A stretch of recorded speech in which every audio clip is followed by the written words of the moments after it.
Antes de nada, quiero transmitir un saludo muy cordial a quienes nos escuchen.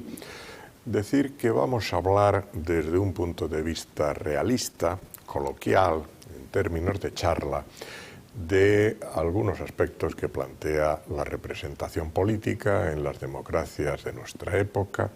y más en concreto, como veremos, un aspecto complejo que es el de la selección de los candidatos por parte de los partidos políticos presentes en la pugna política de nuestra época.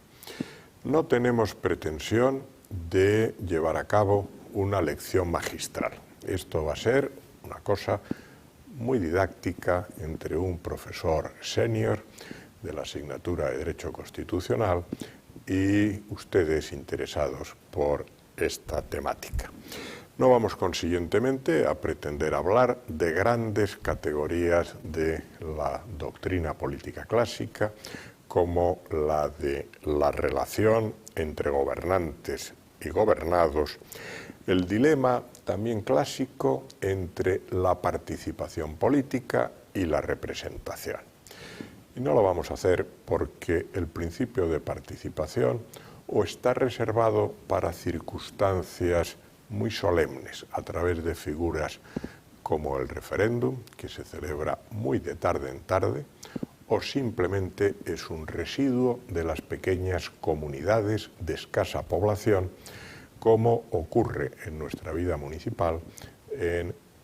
núcleos de muy reducido número de vecinos en que se mantiene esa entrañable figura histórica española que es el concejo abierto a campana tañida. Pero si hemos de ser realistas, las democracias de nuestro tiempo funcionan en base a la aplicación del principio de representación, o dicho en otros términos, en función de la elección por los representados de nuestros representantes. Y es en manos de estos en los que queda la deliberación y la toma de decisiones en la vida política. Yo lo que sí les prometo, dentro de lo humilde de esta charla, es intentar decirles con toda honestidad lo que desde mi punto de vista es la verdad de fondo que tienen estos problemas a los que vamos a hacer una alusión concreta.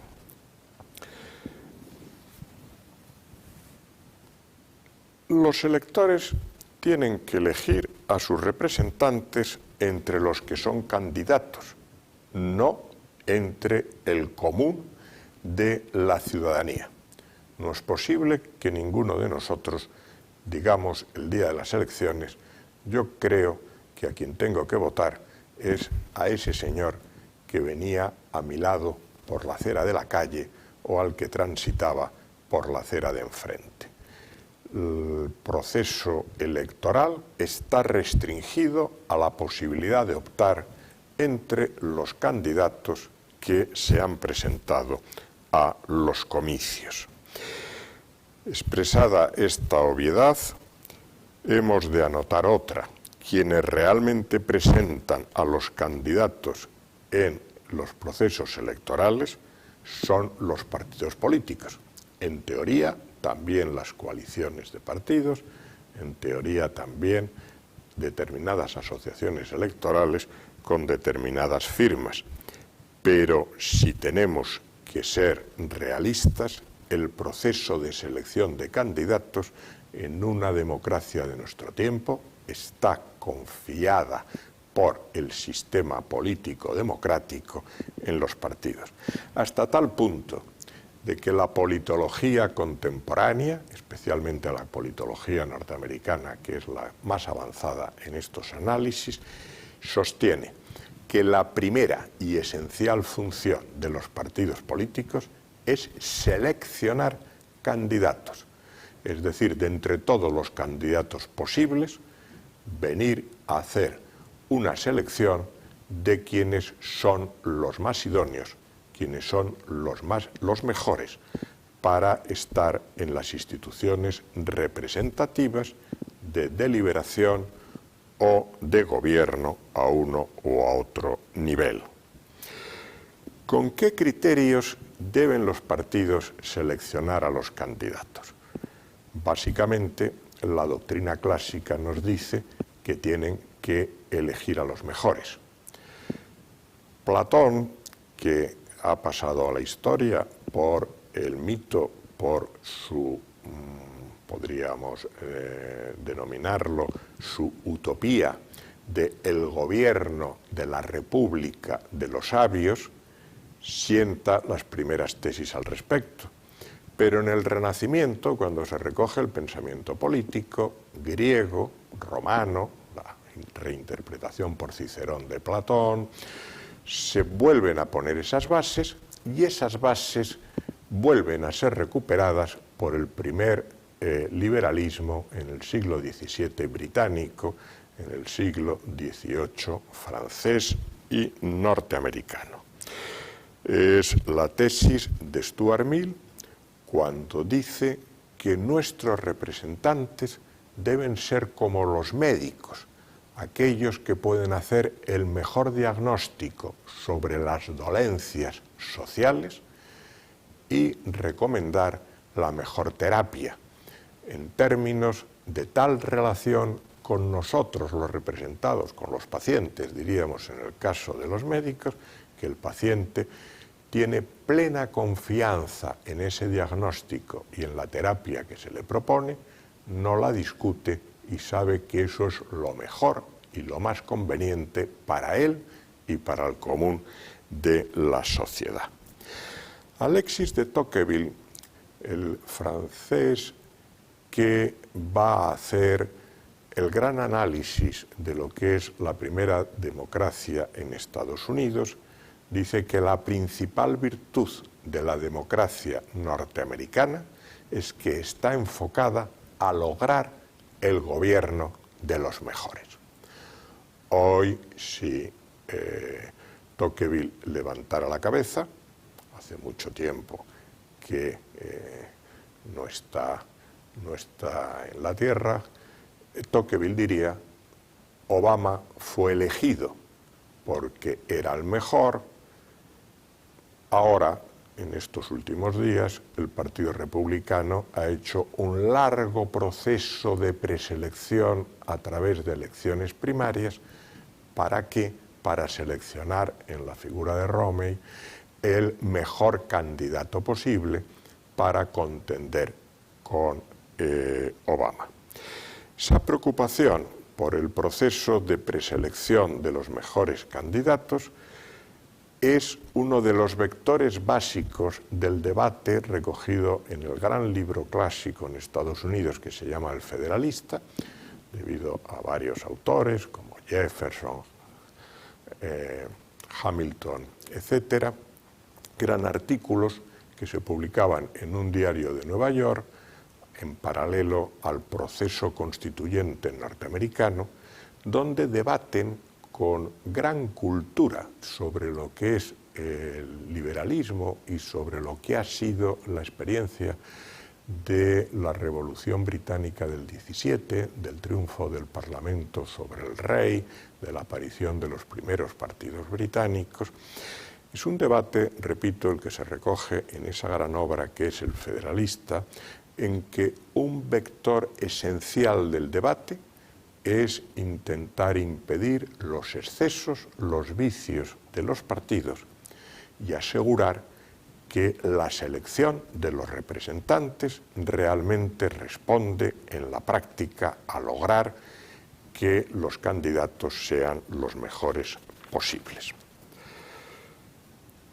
Bien, el partido político, si echamos un vistazo en general al panorama, nos selecciona los candidatos para muchas más cosas de las que podemos pensar. Nos los están eligiendo para concejales. En España hay un número disparatadamente alto, pero es lo que hay, de unos 8.400 municipios. Estamos hablando de candidatos a muchos miles de sillas de concejales en los ayuntamientos españoles.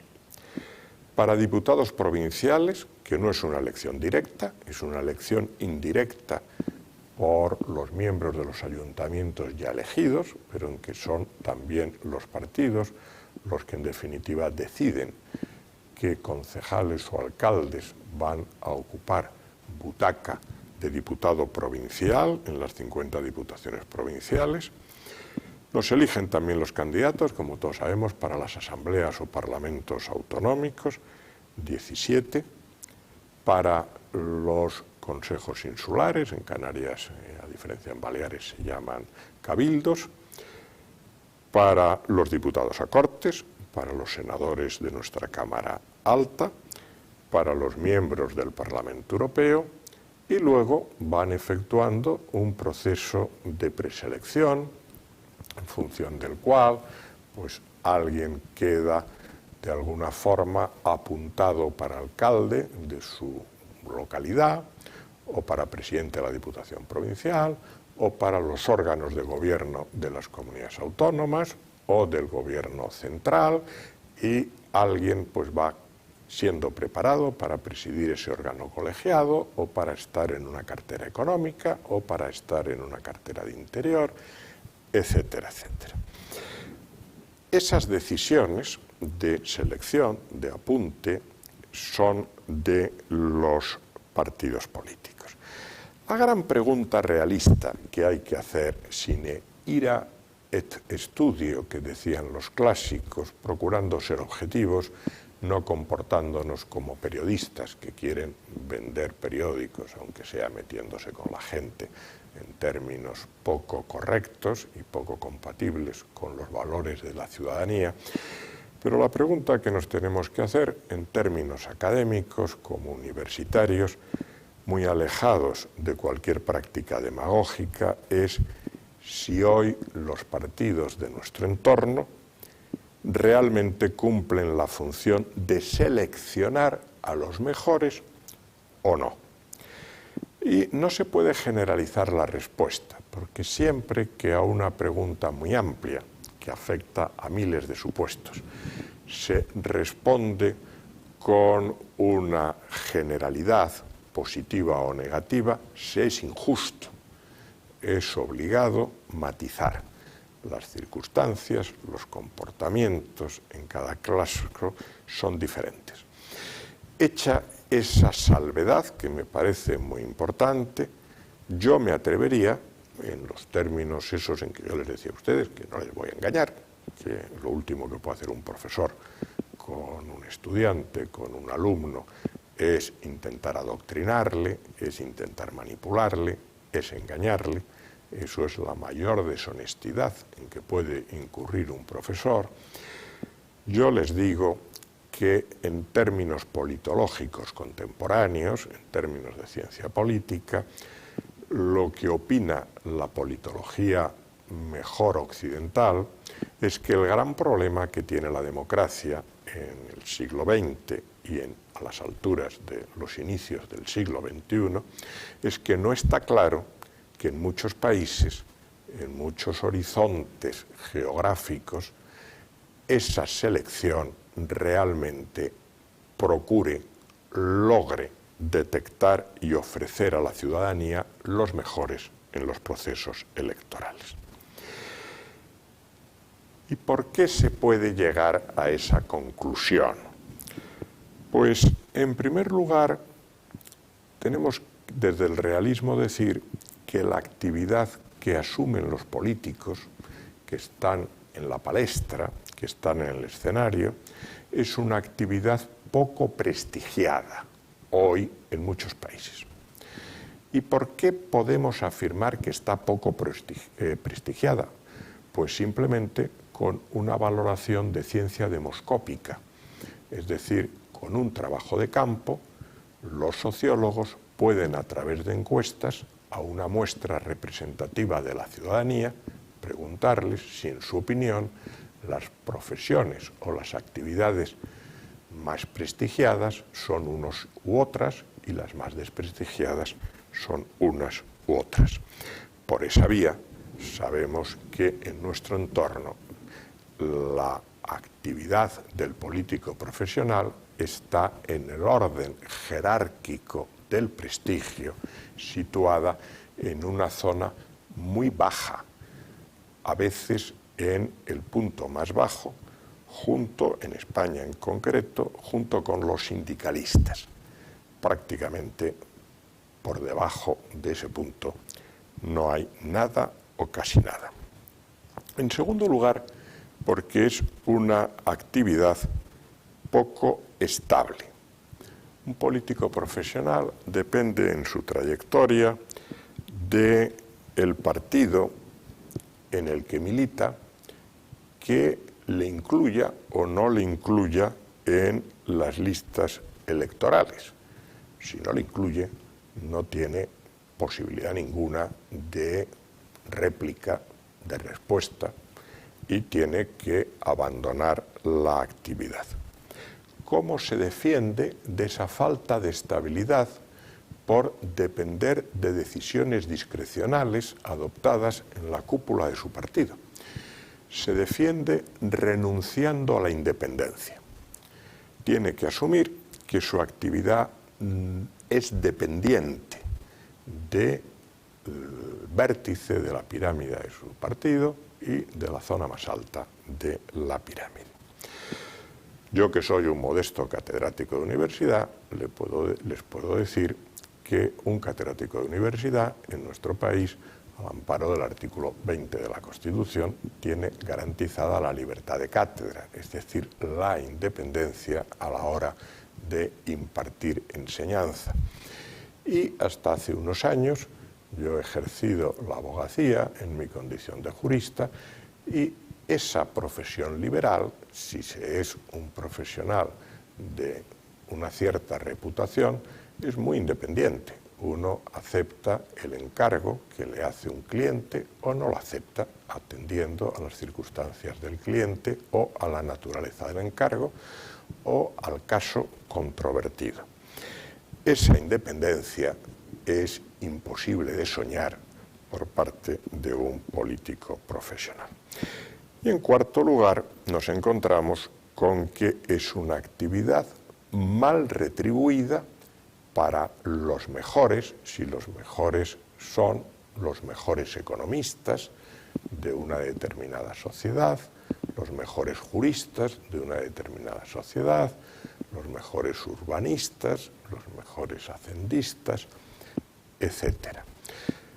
Comparando con las otras posibilidades que ofrece el mercado, es una actividad mal retribuida. Si uno se comporta, como es natural, respetando el marco legal y sin incurrir en ningún comportamiento de confusión de lo que es el patrimonio privado con el patrimonio público, por decirlo con alguna elegancia. Consiguientemente, lo que la demoscopia, las encuestas, dicen en algunos países es que entre los candidatos abundan personas calificables como, no los quiero llamar la mediócritas, pero en fin, como no los mejores. Siendo esto así, eso redunda en ese menor prestigio, dificulta que los mejores quieran incorporarse a ese colectivo, y esas personas que no están entre los mejores están obsesionadas en su actuación cotidiana por una finalidad en su quehacer que se denomina la reelección. Su futuro profesional no depende de hacer las cosas bien para la colectividad, para la sociedad a la que representan, depende de que la cúpula de los partidos los vuelvan a presentar en las elecciones siguientes. Siendo las elecciones cada 4 años, que es el periodo normal en España, los del Parlamento Europeo son cada 5 años, o siendo en algunos países como en Estados Unidos, para la Cámara Baja o Cámara de los Representantes cada 2 años. Por cierto, si me permiten el inciso, les diré que hace mucho tiempo ya un constitucionalista norteamericano, comentando el periodo de los 2 años, dijo: un representante dedica el primer año a explicar a los electores por qué no puede cumplir las promesas que les ha hecho, y el segundo lo dedica a meditar y echar imaginación a ver cómo vuelve a hacer unas promesas para la siguiente elección, en virtud de las cuales la gente le elijan, aunque no las puedan cumplir. Bien, cerrado el inciso, lo que intento decir es que en una sociedad compleja, en una sociedad del siglo XXI, los grandes problemas sociales, los grandes problemas económicos, los grandes problemas para que el país sea competitivo en el mercado global, las grandes cuestiones para educar a la juventud en términos óptimos en una sociedad en que esos jóvenes van a tener que competir en sus niveles de formación, en su dominio del inglés, en la calidad de su actividad de estudio, de investigación, de manejo de las técnicas en el área de que se trata, etc. Sin embargo, los políticos que elaboran las normas, elaboran las políticas sectoriales, no están pensando en el largo plazo, que es para el que hay que hacer grandes políticas, sino que en muchas ocasiones están pensando en un horizonte a 2, 3, 4 años. Horizonte en el cual realmente no se puede programar debidamente la modernización de un país. En esa obsesión humanamente explicable, como ocurre con todos los fenómenos de que venimos dando cuenta, en esa obsesión por la reelección, desempeña un papel muy importante el que el político de partido llega a la conclusión de que la medicina más segura para estar razonablemente convencido de que va a ser puesto en lugar de salida en las listas electorales siguientes es una identificación plena con los clichés de la ideología del partido en el que milita y por el que aspira a ser nuevamente candidato. De manera que lo que nos encontramos es con que ese candidato, no solo durante la campaña electoral, sino durante los 4 años en que, si es elegido, va a ocupar su condición de representante en la esfera que corresponda, va a estar menos preocupado por ofrecer la solución correcta al problema que por lo que para él es más importante, ser en todo fiel a los esquemas acartonados ideológicos del partido en el que está, ¿verdad?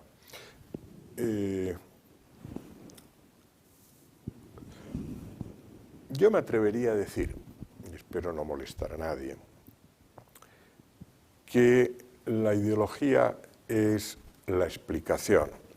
de la crispación,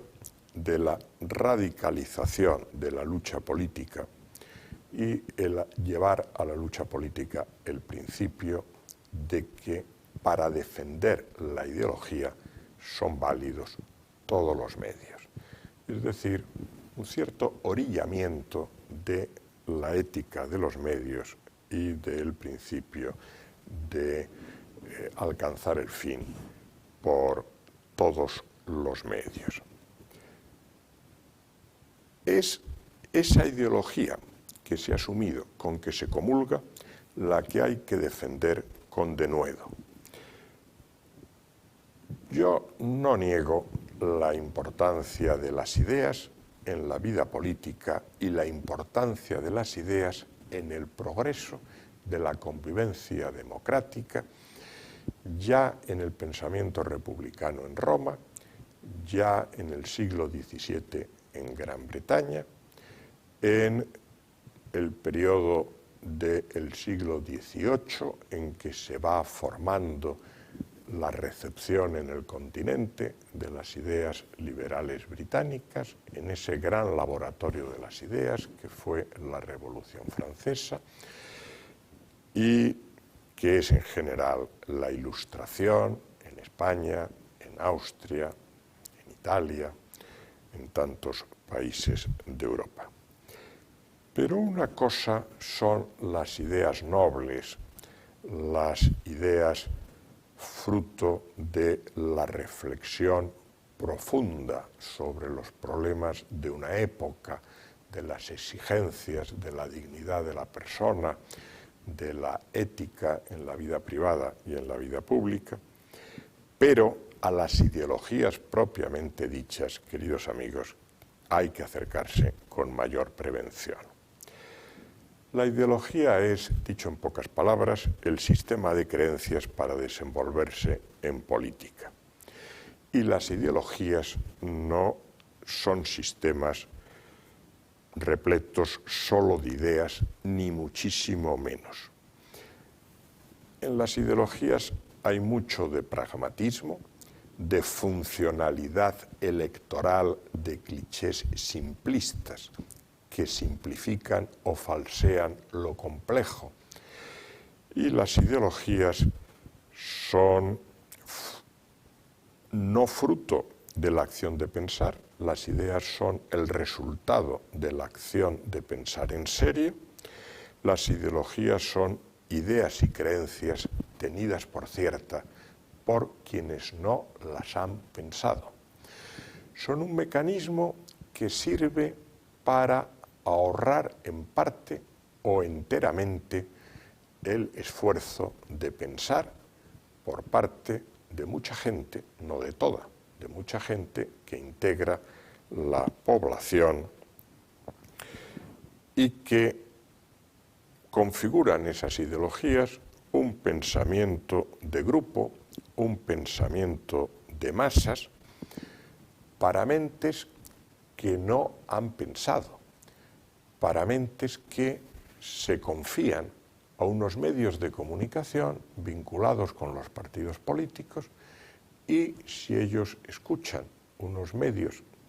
que son epifenómenos de unos determinados partidos, asumen como cierto, sin ninguna actitud crítica, lo que ahí se les comunica en términos de análisis sobre lo que preconizan otros candidatos, otros partidos, otros representantes, otros medios de comunicación, y también como cierto lo que se les expone en términos de adoctrinamiento de una verdad sociopolítica enteramente simplista. De manera que lo que ocurre en las democracias de nuestro tiempo es que hay que distinguir entre las democracias que tienen sistemas de partidos donde los políticos, los representantes, los militantes han asumido unos, digamos, planteles de ideas que están abiertos a la posibilidad del diálogo, de la confluencia o de la discrepancia y de acuerdos también con otros esquemas de ideas, a su vez también abiertos de otros partidos. Eso es un sistema. Un ejemplo puede ser el sistema actual alemán, el sistema sueco, el sistema holandés, etc. Luego hay otro sistema donde esos esquemas de ideas no son flexibles, no están abiertos a la amalgama con otros sistemas de ideas flexibles de otros partidos y no están abocados al compromiso. Estamos entonces ante sistemas de partidos que podríamos denominar, para entendernos, de ideologías incompatibles. Es decir, un partido asume una ideología que es por definición incompatible de la de otro partido, que a su vez es incompatible con unos posibles terceros o cuartos partidos. Consiguientemente, ese sistema de partidos aboca a conflictos sin posibilidad del compromiso. Y eso supone que o se ganan las elecciones por mayoría absoluta o lo que se puede esperar del diálogo en las cámaras, en los ayuntamientos, etcétera, es muy poco. Esto, en definitiva, supone que los dos sistemas de partidos practican dos visiones distintas del pluralismo. En un caso estamos ante un pluralismo real y razonable al tiempo, en otro caso estamos ante un pluralismo que podemos adjetivar de radical. Bien, me temo que nosotros estamos instalados en el sistema menos envidiable.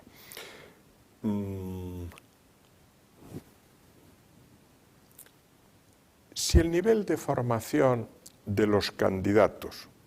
es decir, de los políticos profesionales que pugnan en el seno del partido, porque el partido los nomine como candidatos a las siguientes elecciones del nivel correspondiente, es solo ideológico, esos políticos lo que buscan es establecer una relación de representación con los electores que no es profunda, no está basado en una oferta racional de una visión de la problemática que hay que atender, resolver y encauzar, sino mediante redes clientelares. Yo no quiero entrar en detalles sobre cómo se heredan redes clientelares, incluso cuando se cambia de sistema político en un país, pero hay redes, incluso trazadas en la parte agrícola de una sociedad, que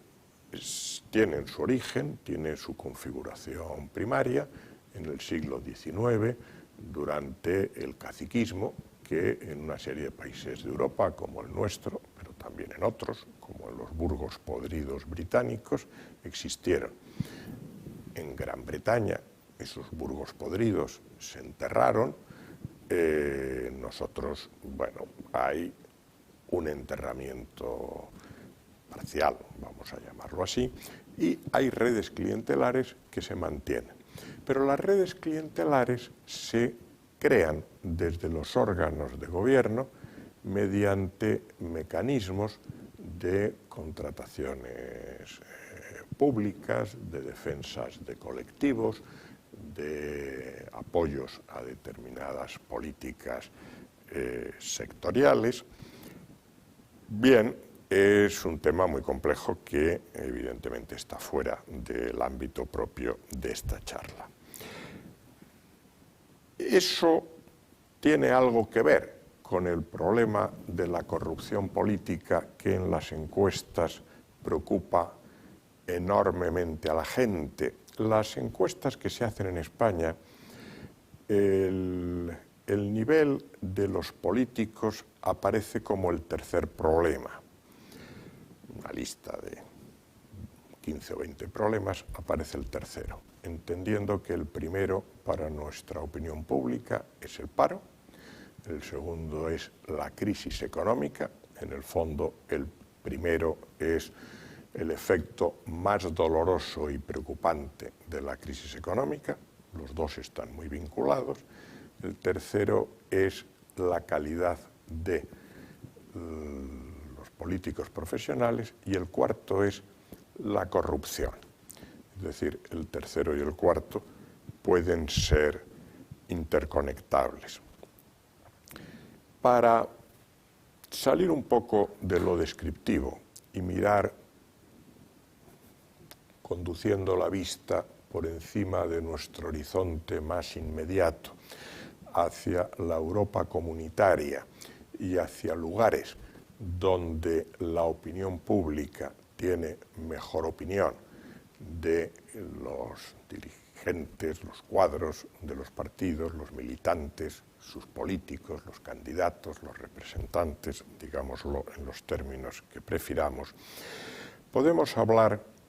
en un minuto del sistema de selección de cuadros que existe en Alemania. No existe solo en Alemania, existe en otros países del centro de Europa. El sistema alemán, resumiendo mucho lo que es muy complejo, es un sistema en que con recursos públicos, a través de fundaciones auditadas, con recursos que vienen del presupuesto, se asume la formación de los cuadros de los partidos, con unas reglas que no tengo tiempo de darles a ustedes la lata en su detalle, pero que básicamente consisten en que una gran parte de esos políticos se les ayuda, si tienen el nivel de estudios en licenciatura suficiente, para doctorarse en una universidad alemana o en las grandes universidades del resto de Europa o de Estados Unidos, la Universidad Británica, en la Sorbona, en la Universidad de Columbia, en la de Stanford, en la de Yale, en la que ustedes puedan pensar, para convertirse en especialistas y leer una buena tesis doctoral sobre temas de hacienda pública, sobre temas de política económica, sobre temas de organización del territorio, de macrourbanismo, si lo queremos denominar así, sobre temas de política sanitaria, etcétera, etcétera. Esa persona hace a la vez su real carrera, que es su carrera universitaria, convirtiéndose en un profesor especialista que aspira a alcanzar y en algún momento logra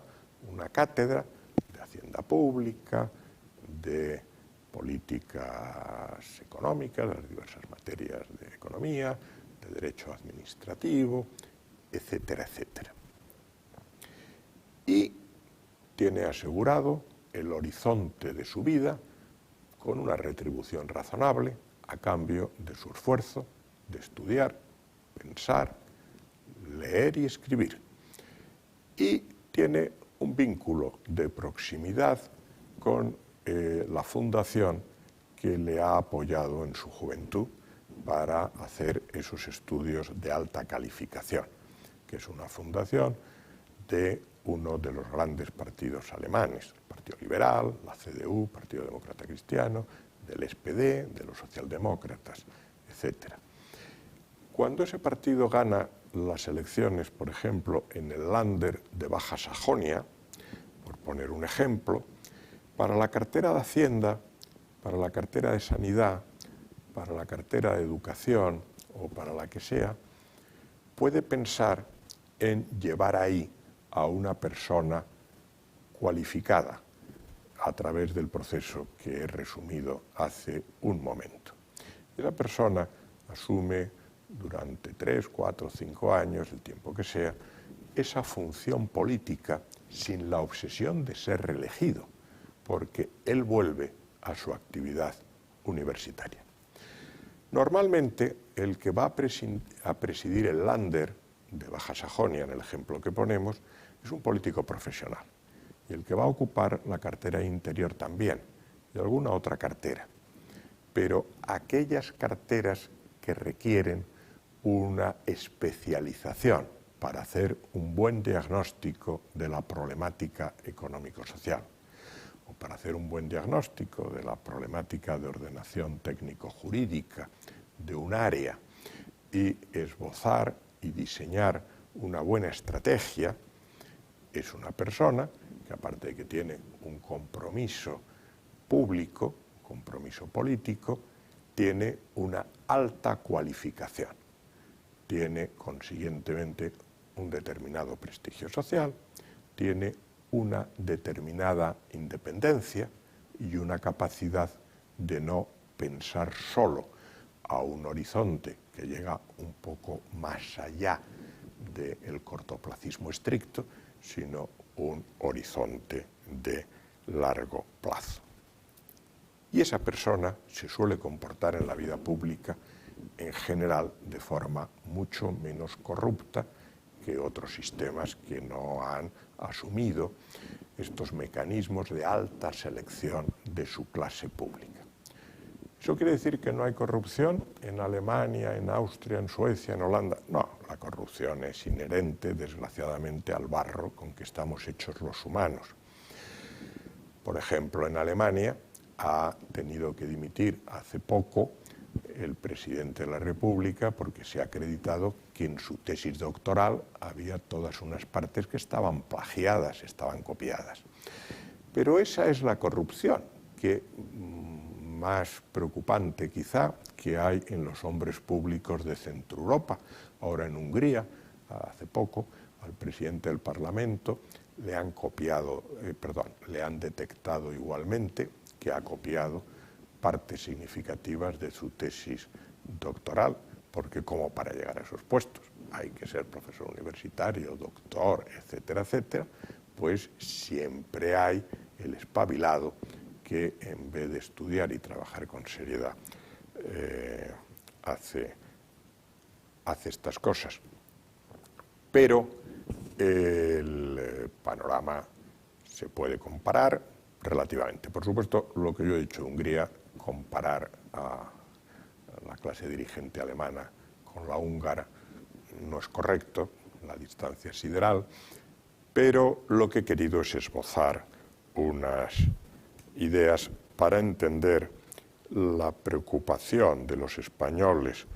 por la realidad de la calidad de quienes protagonizan, no todos, una parte de quienes protagonizan la vida política, y dejar claro que el tema tiene solución. No se trata de ser optimista o pesimista. Yo no me puedo permitir el lujo en este momento como profesor de ser optimista o pesimista. Pero todo esto se puede resolver y se ha resuelto en otras latitudes.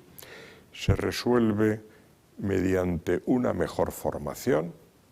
Al final los humanos somos lo que da de sí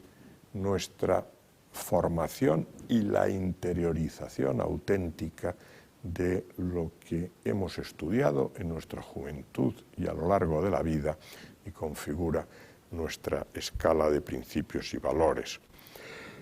Todo depende de nuestro comportamiento acorde con la ética privada y con la ética pública.